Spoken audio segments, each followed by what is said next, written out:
بسم اللہ الرحمن الرحیم۔ السلام علیکم۔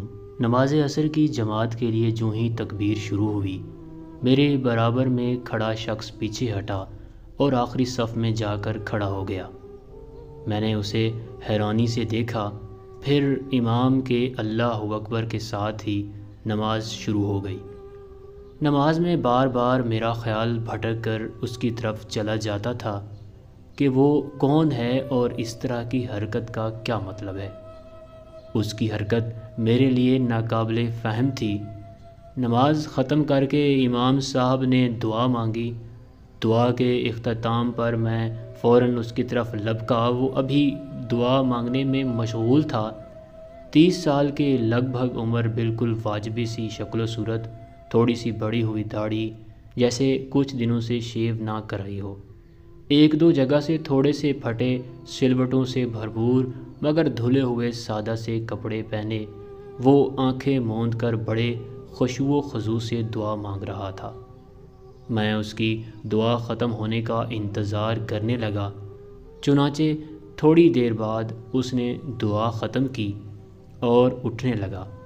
میں نے السلام علیکم کہتے ہوئے مصافحے کے لیے ہاتھ بڑھا دیا۔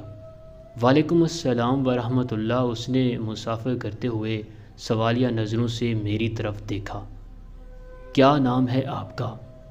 میں نے گفتگو شروع کرنے کے لیے پوچھا۔ میرا نام انور ہے جی۔ کیا کام کرتے ہو؟ مزدوری کرتا ہوں جی۔ پچھلی گلی میں ایک کوٹھی بن رہی ہے، اس پر۔ مگر تمہارے کپڑے تو دھلے ہوئے ہیں۔ میں نے پوچھا۔ وہ جی صاف کپڑے گھر سے ساتھ لاتا ہوں نماز کے لیے، اس نے وضاحت کی۔ بہت اچھی بات ہے انور بھائی۔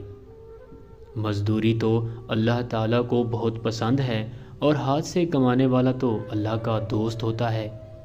میں نے بات آگے بڑھانے کی غرض سے کہا۔ ہاں جی صاحب، بس اللہ راضی ہو جائے، اس سے بڑی بات اور کیا ہوگی۔ وہ میرے شائستہ لب و لہجے سے کچھ مطمئن ہوتے ہوئے کہا۔ انور ایک بات پوچھوں، سچ سچ بتاؤ گے نا؟ میں نے اصل موضوع کی طرف آتے ہوئے کہا۔ پوچھو صاحب جی۔ وہ تھوڑا پریشان ہو کے بولا۔ جب نماز کے لیے تکبیر شروع ہوئی تو تم پچھلی صف میں کیوں چلے آئے؟ چھوڑیں صاحب، یہ میرا اور اللہ کا معاملہ ہے۔ انور نے نظریں نیچی کرتے ہوئے آہستہ سے کہا۔ بتا دو انور، شاید اس میں میرے لیے کوئی سبق ہو، میں نے اصرار کرتے ہوئے کہا۔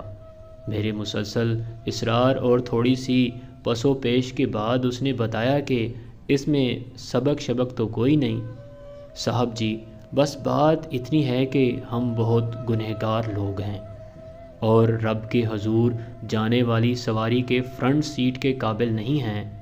آگے نیک لوگ ہوں گے تو ان کے صدقے ہماری حاضری بھی قبول ہو جائے گی۔ پھر اس نے بات جاری رکھتے ہوئے کہا۔ صاحب جی، ویسے بھی میری وجہ سے 5 نمازیوں کو زیادہ ثواب ملا ہے، تو مجھے اس بات کی بھی بے حد خوشی ہے۔ وہ کس طرح؟ میں نے حیرت سے پوچھا۔ وہ جی، میں نے اپنے محلے کے مولوی صاحب سے سنا ہے کہ باجماعت نماز میں آگے والی صف کا ثواب زیادہ ملتا ہے، پھر اس سے پیچھے والی صفوں کا اسی ترتیب سے کم ہوتا جاتا ہے۔ تو میں پہلی سے چھٹی صف میں آیا تو ہر صف سے ایک ایک بندہ آگے گیا، تو ان کو ثواب زیادہ ملا نا؟ اس نے تائید طلب معصوم نظروں سے میری طرف دیکھا۔ میں اس کی پیش کردہ توجیہ سے انگشتے بدنداں بس اسے ہی تکتے جا رہا تھا۔ اس طرح کا خیال میرے دل میں تو کبھی نہیں آیا، حالانکہ مجھے بھی اس بات کا پتہ تھا۔ پھر اچانک میرے ذہن میں ایک سوال آیا۔ انور، یہ بتاؤ تم پہلے ہی پچھلی صف میں کھڑے کیوں نہیں ہو گئے؟ وہ جی، میں جب آیا تو مولوی صاحب کے علاوہ کچھ ہی آدمی موجود تھے، اس لیے اس صف پہ کھڑے ہو کے سنتیں ادا کیں۔ اچھا صاحب، اب میں چلتا ہوں، مستری صاحب میرا انتظار کر رہے ہوں گے۔ یہ کہہ کر وہ اٹھا، مصافحہ کیا اور چل دیا۔ میں جاتے ہوئے انور کی پشت کو دیکھ رہا تھا کہ سیدھے سادے سے نظر آنے والے نوجوان کا باطن کتنا روشن ہے، وہ کتنا سچا اور اللہ سے ڈرنے والا نوجوان ہے، اسے دیکھ کر سورہ رحمان کی آیت نمبر 46 بار بار میرے دل و دماغ میں گھوم رہی تھی۔ وَلِمَنْ خَافَ مَقَامَ رَبِّهِ جَنَّتَانِ، اور جو اپنے رب کے حضور کھڑے ہونے سے ڈرے اس کے لیے 2 جنتیں ہیں۔ کاش ہم بھی انور مزدور کی طرح پاکیزہ دل اور سوچ لیے رب کے حضور حاضری دیا کریں تو ہماری بھی کایا پلٹ جائے، پھر ہمیں مزدوری بھی کرنی پڑے تو شکوے کی بجائے حرف تشکر ہی ہماری زبان سے ادا ہو۔